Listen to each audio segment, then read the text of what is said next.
Hey guys, it's Holly. So today I wanted to have a look and compare two of my personal favorite LEGO Harry Potter sets out of kind of the 2018 and onwards revival. So if you've stuck around this channel for quite a while, you would know that one of my favorite LEGO Harry Potter sets of all time is the Great Hall, and I feel like this is explicitly kind of excludes all of the D2Cs and mostly just talks about the play sets. But even then, I feel like the Great Hall has been such a great all-rounder set that if you were to get a singular set, the Great Hall would be the one I recommend the most. However, recently LEGO has come out with the brand new Chamber of Secrets set, which is set to be released on June 1st, and honestly, that set really rivals the Great Hall, so I thought it would be interesting to kind of compare the two of them, even though they are based on different movies and kind of different parts of Hogwarts even, and have a very different figure selection. I feel like this would be kind of interesting to see if you could only get one. Which one would you get these days? Now also, just a fair warning, there are parts of the Great Hall that I have modified on the inside. I also don't have the basilisk built, so I'll pull up pictures and kind of talk about that, but do keep that in mind when we're looking at this. Whereas the Chamber of Secrets, I haven't changed anything. I did put the green roofs back on for this video, so it's all ready to go. Now both of these sets are play scale sets. They are also both still on sale. However, I do believe that the Great Hall might be retiring at the end of the year, so please do keep that in mind with this set. They also are completely different price points. The Great Hall is $100 and the Chamber of Secrets is $130, so relatively close but just a tiny bit different. Both of these figures come with 10 minifigures. I mean, technically the Chamber of Secrets comes with 11 if you count Golden Voldemort. However, for argument's sake, since the Chamber of Secrets is a 20th anniversary set, I've taken away the Chocolate Frog cards and the Golden Voldemort just to really compare the castles and the minifigure selection with this. Now, before we kind of take a really close look at this, starting off with the minifigures, but before we kind of touch on the set by firstly looking at the figures, I do want to mention that I do think these sets both stand very well. I think you'll be happy with either purchase here, but after looking at them closely, I do feel like they are good for two different reasons. I feel like the Great Hall falls more for the kind of adult collector display piece type of demographic, whereas the Chamber of Secrets I feel like is better suited for kids who want more playability and functionality and things like that. But nevertheless, I think both of these sets are amazing, but let's kind of compare them and see really what the differences are, starting off with those figures. So here are the minifigures from each of the sets, and please do keep in mind as well that with the Chamber of Secrets there is a special 20th anniversary Golden Voldemort figure, but we're not going to count him just for argument's sake. Now it's really interesting when you put the two of these side by side, as the minifigure selections kind of follow the same formula,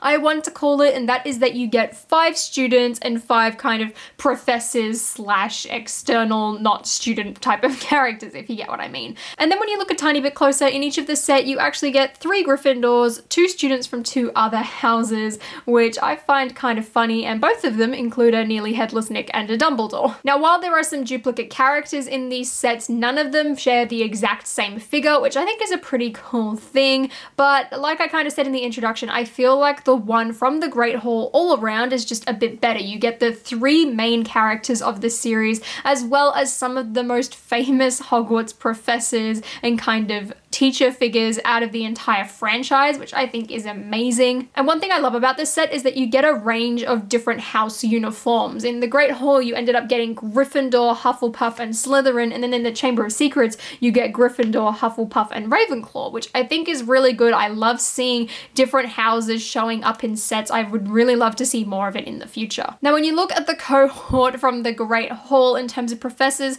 you get Hagrid, which is definitely one of the most famous characters, along with Dumbledore and McGonagall, and then you get the Defense Against the Dark Arts professor from that year group, which in this case was Professor Quirrell, and then of course you get nearly headless Nick, who is also shared in the Chamber of Secrets. And once again, the Chamber of Secrets kind of follows a very similar formula. You've got Dumbledore, the headmaster, you've got the Defense Against the Dark Arts teacher from that year group, as well as nearly headless Nick, but you also get Tom Riddle, since this is supposed to be a Chamber of Secrets set, even though to me it feels more like a Hogwarts set with the Chamber of Secrets in it. And then you get quite an obscure professor, which is actually Professor Sinestra. And I doubt she's going to pop up in too many other sets, making her quite unique and interesting, but at the same time, she's not very well known. Now, taking a look at the Great Hall on its own, one of my favorite things about this minifigure selection in comparison to the Chamber of Secrets is that there are a lot more variation in face prints. While I don't think the uniforms nearly look as good as the robe pieces, the fact that each of these characters has a different face print is a massive win, and most of that actually comes down to the fact that a lot of them are more prominent named characters. You've got Harry, Ron, Hermione, and Draco, who all have their kind of personalized, unique face print, and then you've only got kind of one unnamed character, which is Susan Bones, who has that just generic child face with the freckles, and in this case, it works really well because each character looks very different, and while they're all kind of wearing the same type of boring kind of jumper pieces, I love the fact that they all look different. Looking at the back row as well, these days we've definitely had better Dumbledores and McGonagalls, and we've seen them have a massive step up recently, or even Nearly Headless Nick. Looking at this one, I used to really like the grey, but honestly, I don't think it looks nearly as ghostly as the glow-in-the-dark version, but we'll have a look at them directly side by side so I can show you them later, since essentially the printing and everything else is exactly the same. Quirrell as well, massive win for me, and Hagrid, it's the same as the other Hagrids that we've gotten, but I still think it's a great figure and really suits the character. Now, looking at the Chamber of Secrets, I think there are much more interesting pieces. Like I said, I think these robe uniforms look a lot better and are really a lot more movie accurate as well. Professor Sinestra, I love that hat piece. It looks incredible. Dumbledore here is a big step up. I think the white really matches his character a lot better, but also the fact that he has a dress piece rather than legs, I really, really like that. Lockhart as well looks really good. I wish he had a cape, but he's a really solid figure. Tom Riddle as well. I wish he had black legs instead of grey, but again, really great printing on him. And Nearly Headless Nick, like I said, looks so much more ghostly. But the problem when you look at these figures is you've got Ginny Weasley, who is a really prominent character in this film and just throughout the franchise in general, and she shares the same generic head as Justin Finch-Fletchley and Luna Lovegood in the same set. Well, technically Justin's is a bit different because it doesn't have the little eyelashes, but when you put Ginny up against Susan Bones and Luna, they all look the same, which it just doesn't really look very good, especially when she's such a prominent character. Even same with Luna. I mean, Luna technically wasn't in this film, so I get kind of why they decided to do that rather than give her sort of a classic unique face like they've given her before, but still, I feel like Ginny especially really needs a different face and would have really made this minifigure selection just look a bit better. So taking a look at the two Nearly Headless Nicks, as you can see, they have the exact same printing, exact same face, same hair, same pieces and everything. It really just comes down to the color, and at first, I loved the grey. I thought it looked really good. I think it looks really well, and at first, I loved the grey. I think it really worked. I still think it really works. It definitely suits the ghost characters, but after seeing this glow-in-the-dark version, I can't help but feel like he's a lot more ghostly. The fact that the printing is kind of a lot more faded on the face, I feel like really benefits. He just looks like kind of a bit more transparent. I don't know if that makes any sense whatsoever, but he just does. I really don't know how else to explain it. And even though it is frustrating to get the same figure practically again, he's so different that I really don't mind all that much. I would have loved to see a different ghost in the Chamber of Secrets, hands down, but I think these figures are so different anyway that it doesn't really matter, and I definitely would love to see some more glow-in-the-dark ones in the future. I just feel like the only character it wouldn't have worked for would have been Myrtle, since she has more of a blue glow to her than the rest of the ghosts, and that mainly I think comes down to the lighting in her scenes, so I'm glad that she was blue, but for any other ghosts that seem to pop up, I'd love to see glow in the dark instead of grey this time around. So taking a look at the buildings side by side, it's kind of odd because the Great Hall, obviously represents the Great Hall and is a very specific part of the Hogwarts castle. However, you look at the Hogwarts Chamber of Secrets, and while it is supposed to represent the Chamber of Secrets, you've also got a Great Hall, and then technically when you turn it around from the inside, you've got Defense Against the Dark Arts, as well as the Defense Against the Dark Arts office, but from the outside, it doesn't really represent any specific area of a castle. It's just kind of generic Hogwarts. Of course, as well, there is the big difference between the roof colors. You've got the dark bluish gray on the left with the Great Hall, which was the first time it ever actually came in dark bluish gray for any of the Hogwarts castles, which I feel like these days, I know myself and a lot of other people, we've all kind of become accustomed to it. In a lot of the scenes throughout the movies, the roofs look a lot more, dark bluish gray. Like you look at the Hogwarts in the theme parks or even the micro scale Hogwarts, like it all has that same color scheme. However, in a lot of kind of the concept art and the book descriptions and even a few scenes in the Philosopher's / Sorcerer's Stone, the roofs kind of do have more of a sand green feel to them. But for me personally, I prefer the dark bluish gray roofs. I think it looks a lot nicer and kind of more mature almost, whereas the sand green roofs, as nice as they are as a throwback to the original sets, and don't get me wrong as well, the sand green is a really good contrast from the dark bluish gray rocks. It does look kind of cartoony and sort of like book illustration-y rather than a bit more realistic than I personally would like to see in my sets, but I guess if you're kind of buying these for play, it doesn't really matter all too much. Now, in terms of just how much space these sets take up, the Great Hall is quite large. It's definitely a lot wider at kind of the base. It's definitely nowhere near as long, but I think as a whole, it kind of takes up a bit more space than the Chamber of Secrets set, because theoretically the Chamber of Secrets set can all be combined into one big tower. It doesn't need to kind of stretch as wide as it does, but it's also a lot narrower. These buildings are really skinny and just not very wide at all. So it gives you a bit more kind of freedom, I think, when putting this on a shelf. It probably doesn't take up nearly as much space, especially with the Great Hall. I personally like having it at an angle rather than straight across, because I feel like you get the full view of the kind of Great Hall as well as the building. But of course, that takes up even more space kind of width and depth wise.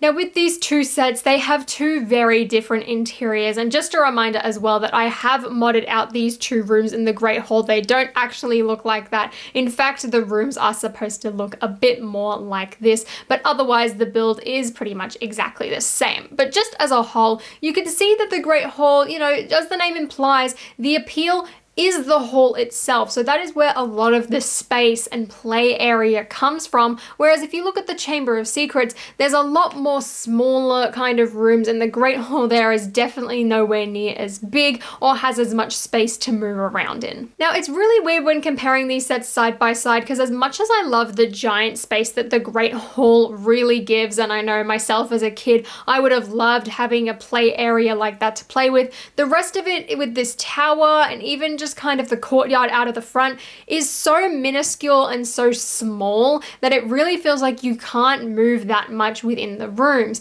Whereas even though the Chamber of Secrets is so skinny and doesn't have that much depth, I feel like there's a lot more room to kind of play around with and pose and have all of these figures interacting with the classrooms in comparison. In saying that though, I don't really think that applies to the bottom levels, even though there definitely is the most amount of empty space down there. There is a giant slide, which yes, you can play with, but in terms of the actual Salazar Slytherin head itself, there's really not too much you can do there besides in front of it, and therefore you're kind of using it like a doll's house, which I get with either one of these sets is realistically kind of what you're doing. So taking a look at the Great Hall here, you can see that there are 4 different tables, kind of meant to represent almost the 4 houses, even though theoretically the 4 houses tables would be kind of vertical and not so much scattered around. But one thing I really like about this Great Hall in particular is that they managed to capture kind of all the iconic things you think about when you think of the Great Hall. You think of these giant dining chairs, you think of the teacher's table up the front,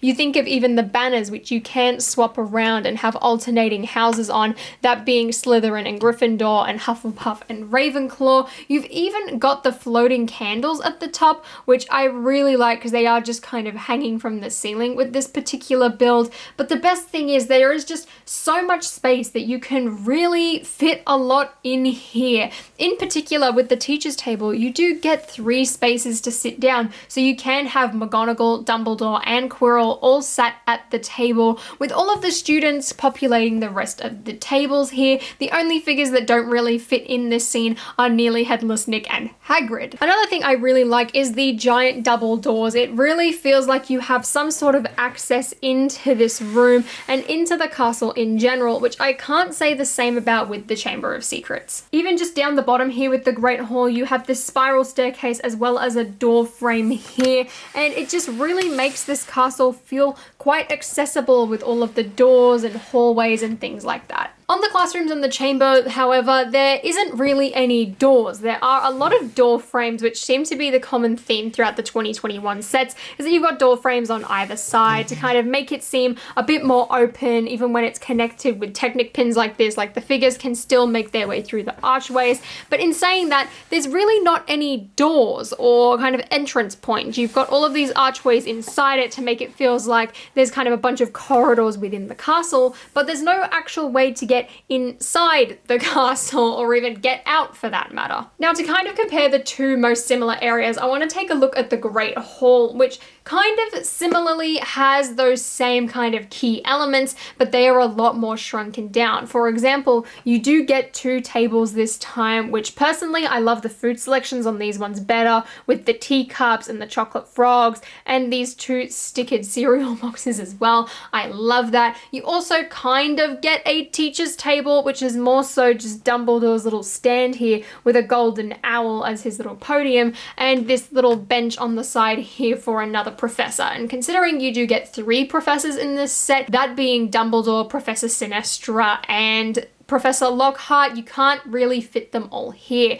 They also both, again, have a fireplace and feature those floating candles, which I really like how they've done it with this set, considering you can't really have a kind of structure hanging from the ceiling because of the modular system. So I think that's really well done for this design. However, it doesn't really look like they're quite floating in the roof of the Great Hall like the Great Hall set has. Another missing feature is the fact that you don't have the house banners. Instead, this time around, you just have a generic Hogwarts one, which if you do lift up, you can find the Sorting Hat, which just kind of sits there on one of those like poo pieces, which doesn't make too much sense to me, but at least the Sorting Hat is here, so you can sort of have the sorting ceremony as in the movies. Unlike the Great Hall, however, you do also get 2 extra kind of proper classrooms, which admittedly this set has a higher price point, so it realistically should have a few more rooms to move around in, but it just has so much more space, I feel like, than the Great Hall has, and that's purely down to the type of system that they're using here.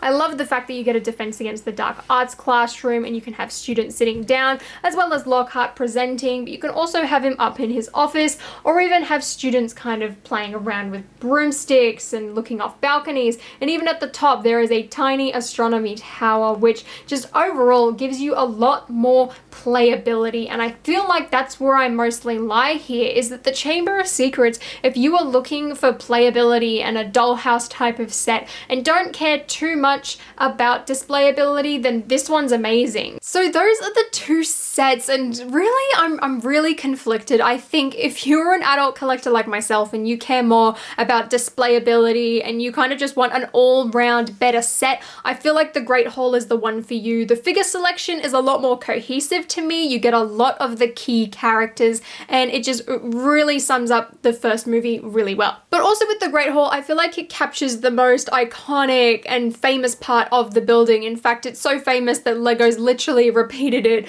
3 years later, so there is that to think about. But also you get this really grand tower, and it just stands really well in its own, and it's just really nice and cohesive. The Chamber of Secrets I also still really like. I think display-wise, it still looks really good. In fact, I love the fact that there are no external stickers on the outside. I think that works really, really well. But as I said, I feel like it's just not as all-around cohesive as the Great Hall is. While I love the variety in the minifigure selection, if you buy that set, you're not getting Ron, you're not getting Hermione, you're not getting Hagrid, you're not getting a lot of these key characters if you were to only get one set. If you plan on buying a few other ones, yeah, 100% I would definitely go with the Chamber of Secrets. But if you are only looking to buy one, it has to be the Great Hall in this instance. And that's nothing against the Chamber of Secrets. I feel like it's a solid set. There's just so many areas that I feel like it could have been just a tiny bit better. It came so close to perfection, but I really feel like the Great Hall beat it. But let me know what you think out of these two sets. I know a lot of you probably own the Great Hall already